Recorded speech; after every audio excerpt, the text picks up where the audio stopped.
শুভ দুপুর বন্ধুরা। আজকে বুধবার আর এখন দুপুরবেলার খাবার নিয়ে চলে এসেছি। আগে চলো অ্যাঞ্জেলকে একটু দেখিয়ে দিই।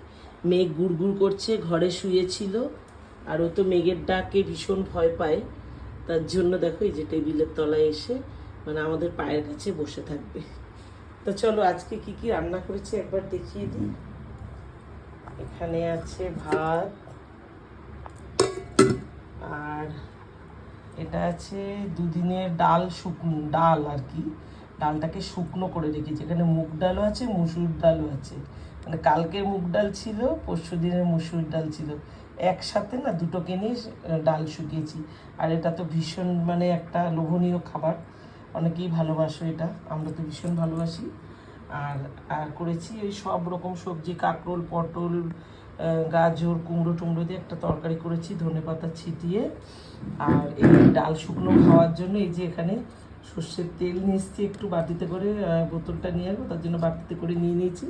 কাঁচা পেঁয়াজ আর কাঁচা লঙ্কা, এটা হচ্ছে ডাল শুকনো দিয়ে খাওয়ার জন্য। আর লেবু তো আছে অন্য কিছু দিয়ে খাওয়ার জন্য। আর আজকে মাছ করেছি। ওর বাবা জানো 3 রকমের, একদিনে 3 রকমের কচু এনেছে। ওল কচু, মান কচু আর গাটি কচু। তা বলো কি করব, কত খাবো? খাই তো খাওয়ার মধ্যে আমি, ননদ আর ওর বাবা, কত খাওয়া যায় বলো? তা ভাবলাম চলো ওলটা দিয়ে আজকে মাছটা করি। এই যে ওল দিয়ে আজকে মাছ রান্না করেছি।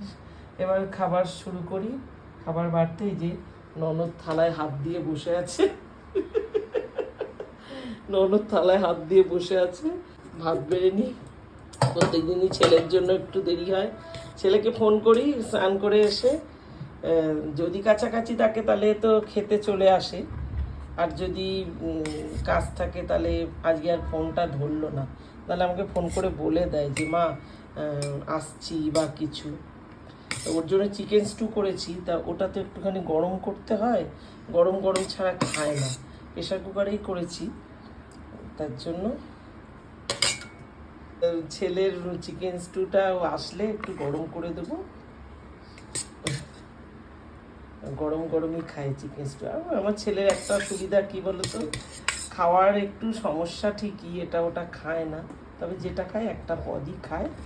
আমার ওটাতে সুবিধা, যেমন আজকে চিকেন স্টু করেছি, রাতে রুটিও চলবে আর ভাতও চলবে।